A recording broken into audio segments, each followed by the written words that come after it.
your day look like? So usually like anything sneaker related is gonna be in the mornings.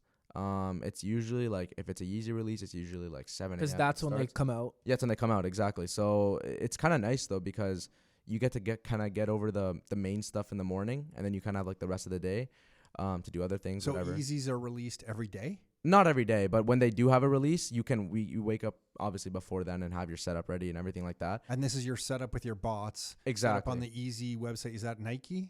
Adidas and wasn't it Nike before? Foot Locker. I'm on it. It was Yeezy It was Nike a Nike, long time but ago. then, Yeah. and then he moved over. Okay. Yeah. It's on the Adidas website. Okay, so you take care of that stuff. If there's an easy release, you take care of that in the morning. Then Exactly, yeah. like inventory posting, like Inventory listings. posting, exactly. So like I would have like to post up whatever new listings and stuff that's coming in, whatever, and then just keeping track of people messaging me, messaging them, just staying in the loop, right?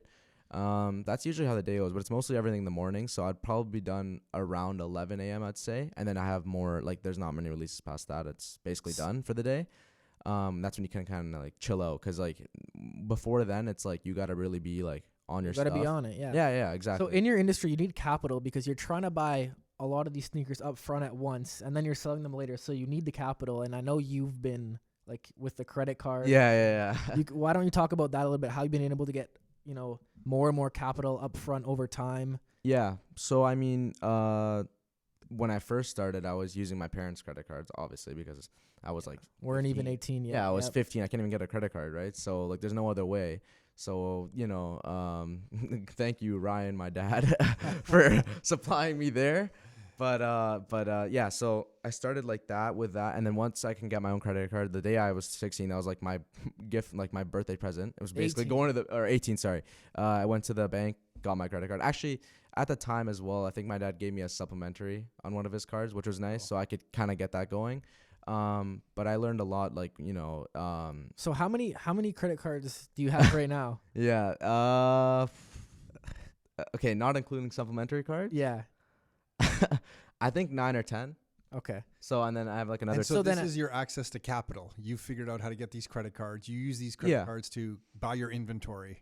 Yeah, but you're managing the balances on these credit cards. Then. Yeah, of course. Like so you're doing major cash flow management here. Of course, yeah. But I honestly like, the cards aren't as much like there is obviously a point of having the demand of the cash ready, right? Like that kind of stuff. That's good. But I mean, I never have like held a balance through my cards throughout a month. I always clear my cards end of the month. Like I don't like to pay interest or whatever. So and that's why I tell Aiden all the time, because he's always on his debit card, and I'm like, listen, you're paying this at the end of the month. You're not like, you might as well get the benefits. You have a cash back. I use my credit. No, not.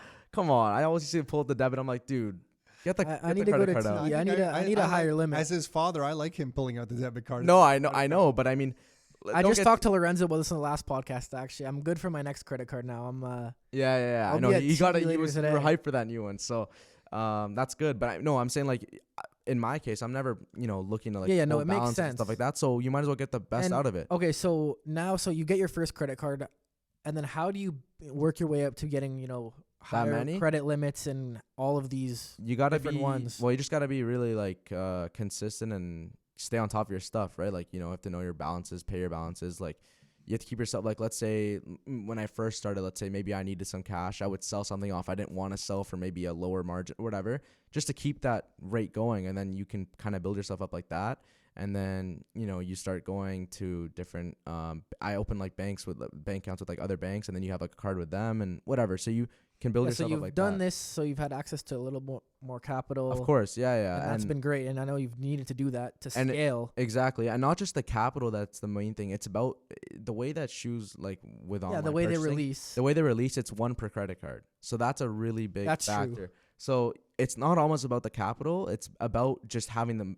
So you can get as many pairs as possible. Exactly. Yeah. Because if, let's say I'm only stuck with one, then at most I can get one. Like that's the whole thing. So if you have 10, at most you can get 10. Yeah, so then it makes a difference. Sometimes something's about to come out at our house at school, and Fayek's like running down the stairs, or like, let me run your card. Like credit cards available. I'm like, because I've already used all mine. I'm like, I need someone just it's just like that. So, But yeah, it's you know, that's another important part that people don't understand when I'm like, why do you have that many credit cards? Well, it's not like I need the cash almost. It's just like I need the amount of cards, like just the numbers. Yeah. And can you just remember your inventory in your head at this point? No. So how do you manage your inventory? So before this year, I had it all Excel'd.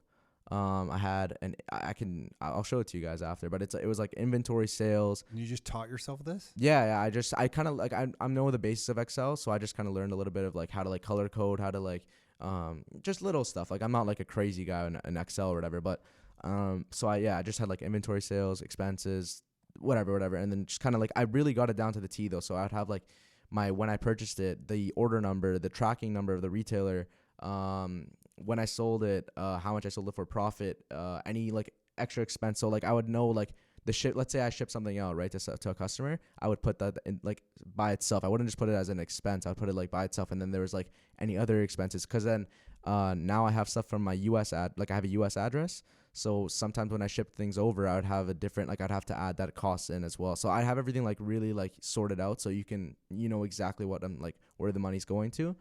Which is, I think, really important. Like, you have to know in any business, like, you have to know exactly where everything. Yeah, I mean, it's not even just skill, though. I think it's just, like, you need to have, like, the discipline like that, like, where you know exactly what's going in, what's going out, where everything's going, because you never want to be lost one day and, like, wake up and, like, oh, what happened? Where did that accuracy come from? Did you lose money at the beginning where you weren't tracking some stuff and realized the importance? Or no, I think I always was tracking it, but I like the detail more. So I like the detail of having, you know, everything really laid out right in front of you. I think that's always just a thing I've liked, where I'm like really detailed. Like it's it's overly detailed at one point. So like my dad would be like, why do you even have this record? Like you don't need that. But I just liked it just because it's always in like, you know, so I know kind of like really the analytics of it. But this year, there's so StockX, funny enough, they partnered in with like, they bought out this company called Scout, and Scout is a reselling like, like not a template, but it's a whole like software, and you can input like your inventory, your sales. They can give you all the numbers. So that's what you're using now? Exactly. I use that now, and then they gave it to me early for free because I'm like a high rated StockX seller or something like that.